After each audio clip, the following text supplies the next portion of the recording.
Bonjour Guillaume, Bonjour Eric, coach, c'est GB Coaching Evolution, tu es sur Villeneuve-les-Béziers. c'est ça, On s'est vu le mois dernier, on se verra tous les mois exactement. pour comprendre ton métier parce que c'est un travail de fond, c'est un peu un marathon, la C'est préparation. sur le long terme. Ouais, voilà, ta méthode pour l'avoir vécu avec toi, pour le vivre, c'est de discuter avec la personne pour lui permettre de dépasser des blocages ou des constructions mentales qu'on appelle, c'est quoi? C'est C'est des croyances. des croyances. Voilà. Il faut effectivement que la personne se rende compte que son fonctionnement actuel donc, a été créé par son passé, par ses victoires et par ses faiblesses. Ces choses qu'elle a vécues, ses traumas, ses blessures, etc. Et on n'a pas de Donc, recul souvent là-dessus. non, On s'en rend même pas compte en fait. non, On est réactif. on a des certitudes. Ouais. Le problème, c'est comme je te disais la fois, chaque fois que j'ai été blessé, j'ai créé des comportements qui viennent dans ma vie de tous les jours. Donc, si j'ai été blessé par une personne qui s'est moquée de moi, ben, je vais croire que je ne suis pas assez bien, je crois que les autres vont être méchants avec moi, je crois que je ne peux plus avoir de relations sociales, etc. Mais encore une fois, tout est dans ma tête. Et tout ça conditionne le reste de notre comportement dans la vie. Exactement, parce que je vais me méfier, parce que je vais être vigilant, parce que je vais contrôler, parce que je vais être un petit peu rigide, etc. Voilà, on se met une Oui, pression, mais ça on nous se empêche la un met peu de vivre. seul avec soi-même. Oui, voilà. Puisque bien souvent, ce n'est pas les autres qui nous mettent à la pression, c'est nous qui nous mettons la pression avec ce que nous pensons devoir être. Alors, pour comprendre un peu concrètement qui vient te voir et les problématiques auxquelles ces personnes et toi sont confrontés, ce que vous essayez de résoudre, est-ce que tu peux nous énumérer un petit peu les types de personnes qui Alors, viennent te voir? j'ai vraiment trois types de prestations. Donc, soit c'est du coaching de vie, donc ça va être avec des problématiques personnelles, donc surtout de confiance en soi et d'estime de soi. Des problématiques de couple. Et donc, ça va être souvent des personnes qui sont entre les 30 et les 55-60 ans. Ensuite, j'ai des coachings professionnels. Donc, ça va être des entreprises qui ont des problématiques de management, qui ont des problématiques où il va falloir faire de la médiation. Et puis, des cadres, des directeurs, des employés qui ont un problème avec le management ou la conception qu'ils ont de leur management. Et aussi le fait que du syndrome d'illégitimité qu'on peut avoir en disant je ne suis pas assez bien ou je vais faire des choses pour être encore mieux. Et le troisième, c'est les sportifs, puisque je fais aussi de la préparation mentale pour sportifs.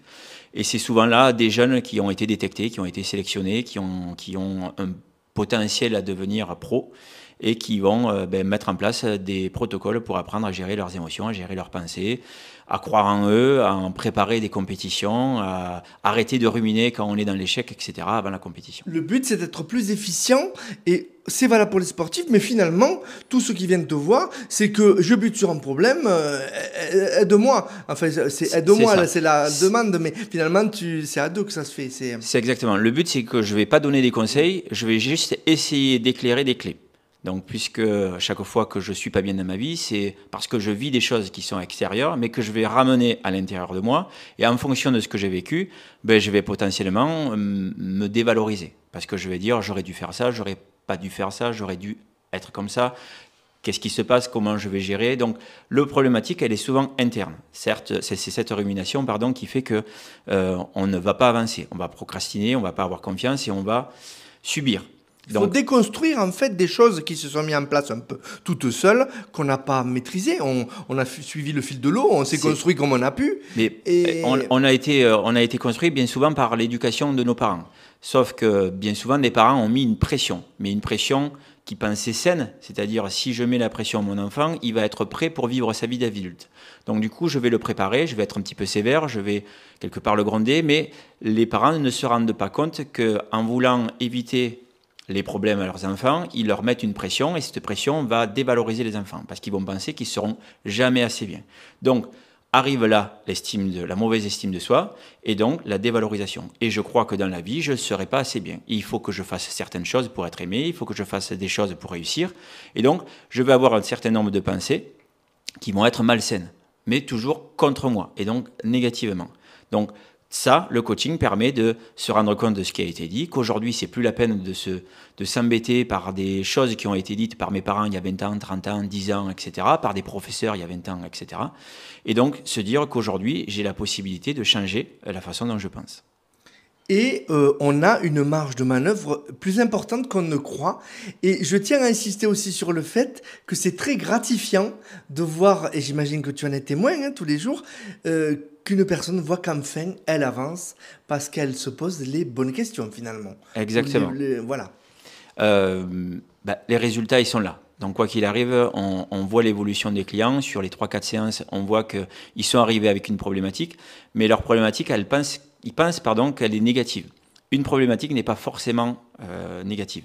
Chaque fois que j'ai un problème dans ma vie, il faut que je le voie sur le côté positif parce qu'il me permet juste de comprendre, d'en apprendre plus sur moi, sur la personne avec qui j'ai le problème, donc sur la situation, et je vais avoir des opportunités. Soit l'opportunité de subir, de reméguer, de rester bloqué dans mon schéma, soit la possibilité de me battre, d'y aller, d'arriver à débloquer, d'évoluer. Et à partir de là, on comprend que à chaque fois que j'ai eu un problème dans la vie, ça m'a permis d'évoluer et donc d'aller vers ce que je suis aujourd'hui, donc un mieux-être. Donc tous nos problèmes nous ont construits. Donc il faudrait peut-être se dire que les problèmes sont positifs. Et pas forcément le prendre personnellement ou avoir une vision trop négative. La chose concrète qu'on disait avant cette interview et qui est belle finalement, c'est que toutes les personnes qu'on rencontre vont pointer du doigt finalement quelque chose à peut-être améliorer chez nous. C'est vont ça. nous donner le programme finalement des réjouissances, d'évolution. C'est ça. Il faut se dire juste que chaque personne qu'on rencontre, elle est là pour nous apprendre quelque chose, que ce soit positivement ou négativement. Mais toutes les rencontres que je vais faire, elles ne sont pas forcément pour ou contre moi. C'est-à-dire que si je suis dans une relation et que j'ai peur d'être jugé ou j'ai peur de l'échec derrière, je ne vais pas forcément, comment on peut dire, la personne vient me mettre en lumière, mais ce n'est pas contre moi.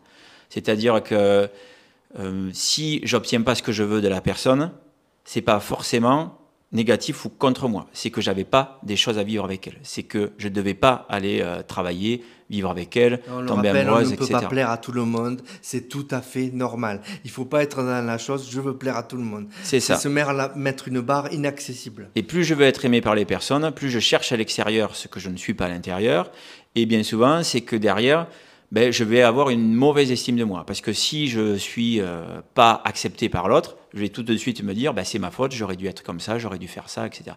Alors qu'au final, la personne, elle n'a pas les mêmes fonctionnements que moi, elle est peut-être déjà en couple, elle est déjà avec une amie, etc. Donc on va dire que ce n'est pas contre nous, c'est juste qu'on n'a pas de possibilité d'être en relation avec cette personne. Et peut-être terminer sur quelque chose aussi dont on a parlé et qui me paraît très important, et beaucoup de couples font l'erreur finalement sans le vouloir, c'est que souvent on vit au travers de l'autre et tu me disais il faut d'abord se combler soi. Qu'est-ce que ça veut dire se combler soi ? Chaque fois qu'on se met en couple, aujourd'hui, c'est comme si l'autre devait nous apporter quelque chose à nous. Donc, ce qui veut dire qu'on attend en retour quelque chose du couple. Alors que le couple, c'est d'abord un partenaire numéro 1 qui fait des choses pour soi, qui se construit, qui va chercher à l'intérieur de soi sur son personnel ce qu'il a envie de vivre. Le partenaire 2 qui fait la même chose. Et après, il y a des moments de couple où on est en train de vivre à chacun des moments partagés.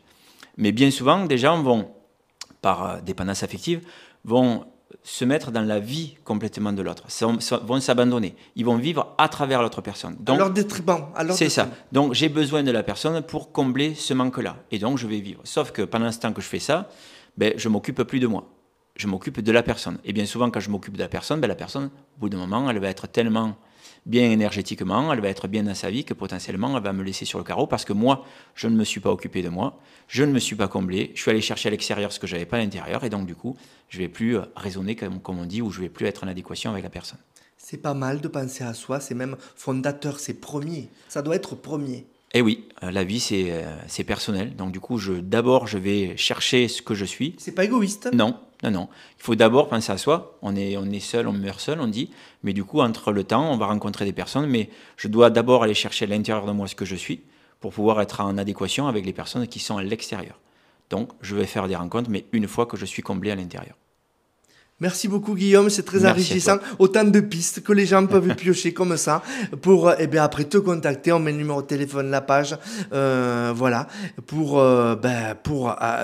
t'appeler et un premier contact déjà pour voir ce qui est des séances découvertes gratuites pour essayer d'estimer le temps de travail ou la problématique. On va essayer de la résoudre et de donner des pistes dans un plan d'action. On ne perd jamais de temps à faire ça. C'est ça. Merci à toi.